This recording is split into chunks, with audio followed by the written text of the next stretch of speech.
This is Reese, and you're watching me on You Know I Got Soul. Now, looking back at the How I Do album, we're over a decade, since when it came out. Like, how do you? I feel like that album is just like so overlooked by people. It's like a hidden gem for people. They still can discover it today and be like, "Wow, how did I miss this?" But how do you look back and view that body of work? I think it's really good, and I look back and I'm like, wow, like we really did a great album. And how we did it was every day when we went in the studio, if someone like did something like musically that sounded anything like something we heard before, we all looked at them and were like, that's whack, because it sounds like, oh, that's like blah blah blah blah. Yeah. And that's how we made our album. That was like the discerning point. Wow. So looking back, it's like that was really our thing. That was really the forefront. We wanted it to. Our reference point was Outkast, Stankonia, because that album was out at the time, and it was like, we got to make a record better than Stankonia, and it can't sound like nobody else's. Right. And that's what we came up. And we had just great people, and it was just a time and space, and everybody was at the beginning of their career. Nobody had any success. Some of us had more ego than others, but we still didn't have. Separately, none of us had success. So if someone tried to diss what I said, I'd be like, well, you never did it before either. Like, you never, Santi, you never wrote songs, and I never recorded an album, and you never did an album manager that is not hip hop, and producer, you did a stereo, but you don't have no success really either. So we all were in the same boat in a sense, so we constantly challenged each other. And when you challenge people, you have arguments, you kick people out the studio, you let them come back, you know what I mean? You gel and you write great songs, you know what I mean? And like all of that. So it wasn't the most fun I've had, but I didn't know any better. Right. Because I never did it before. I was like, before that I was going to like Intellectual Heritage 51. So it was like, we all were like, that's whack, and like had attitudes with it. So it was crazy, like chemistry, and I definitely don't want to do that again. But I definitely enjoyed the experience. Working with Doc at that time was great. Working with Santi at that time was great, and we came up with something that was like incredible, and we really didn't know it at the time. And I know I was the least. I was just like, oh, whatever I sing, okay, sounds good, cool. Right. It didn't sound like anything else. I had nothing to throw it up against. No one really cared because no one knew who I was at the time, so no one knew what it was going to sound like, and we just were fortunate enough to have a great budget to do what we wanted to do. Right. And we did. And so now it seems like almost impossible to do that again with the way budgets are now, the way the industry has changed.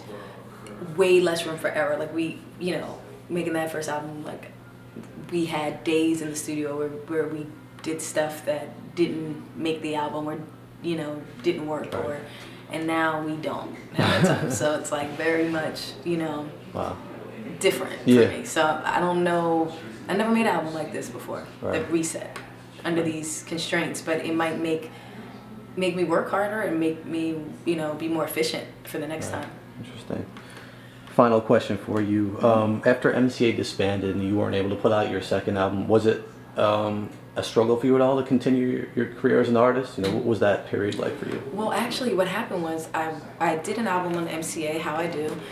MCA went under and decided to dissolve into Geffen Records. So they took about 100 artists, myself, The Roots, U2, and Common, and Floetry, and stuff like that, and they brought us over to Geffen, and we made up the new Geffen.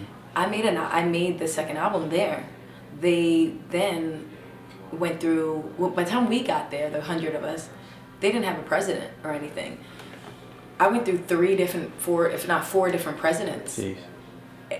But I had a budget open making my album, and none of them felt connected to it because they didn't work on it. Right. It's like, do I care if this cake sells if I don't have any invested interest because I didn't make it, I didn't bake it? Right. Or do I care about this one? Which I do. So looking back, it makes sense why my situation went down the way it did. But it was really interesting because, I don't know, the whole MO of the music industry was like they are this big haunting label that can like make your life or break your life and like kick you under the curtain, you know, like blacklist you. So for years, like I did this album and I was sitting on it, like on like trying to do the like right thing of, you know, getting a new management, and you know I had cleaned house and I was like, oh, let me get new management and let me, you know, get this new deal. And it just wasn't working out that way. And so years after, I was like, you know, I just gotta let people hear this, hence Black.Girls.Rock. Right. And I just put up a new cover and I was just like, I'm giving it away. Wow. You know, and I did, and it felt really good because people have been wanting to hear that album for so long. But it's crazy because the album that I made, I made that album with the idea, with knowing that I was with a major label. Right. I don't think I would have made that same album if the music industry was like it is now.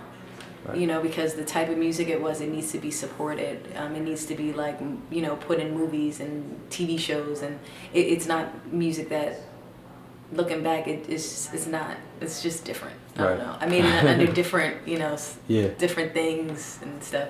But this time being indie, I'm like, I'm making music that that I feel like I think people are gonna like, and you know, but it's definitely a different vibe, and visually, I'm definitely making a shift from being glossy and, you know, like major label-ish. Yeah. And I'm kind of going more to a more, this is really how I am. Or this is, and meaning this is really what I want to wear right now. Right. Or this is really, I don't know, the way I want to perform. You know, and not to say I didn't perform that way before, but I performed and dressed and did everything a certain way because I had a certain amount of support. And I knew it was going to be pushed in certain arenas. Right. Now that I'm indie, I know that the only people that really matter are the people that are the fans. Right. And not the person that's going to need to see it look a certain way to put me on the road with them. Now it's like, you know what? All that is cool, but the only reason why I'm really doing it is because I really like to sing. And at the end of the day, people really like me singing. Right. All that other glossiness is cool, but can't really afford it. Not really even trying to fake like I can, and I just want to do good music.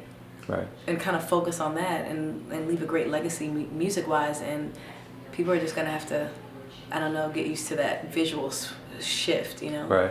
And then I'm older too, so I kind of want to show myself in a different light as well because I'm older, and I care about other things, and I want to represent a certain type of Black woman, right?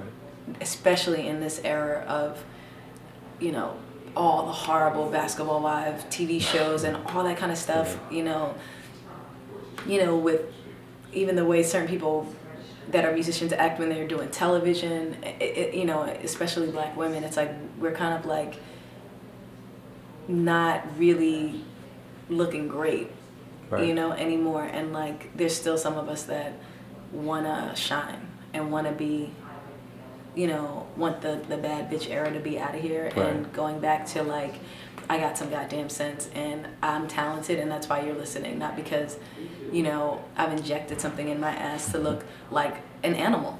Yeah.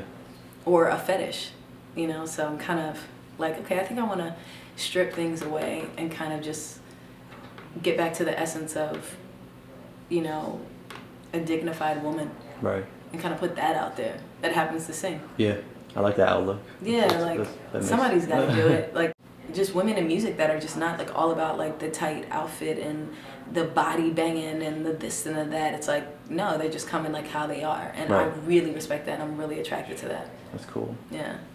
So that's all we had for you. Anything you'd like to add? Thanks for the interview, and you know, check out my my music that's coming out.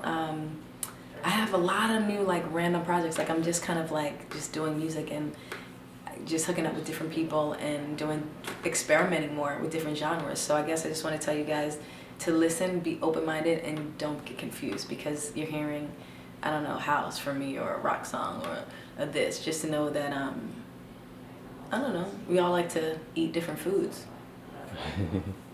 So just take it all in. If you like it, cool. And but just know I'm definitely not confused. Well said. Well put.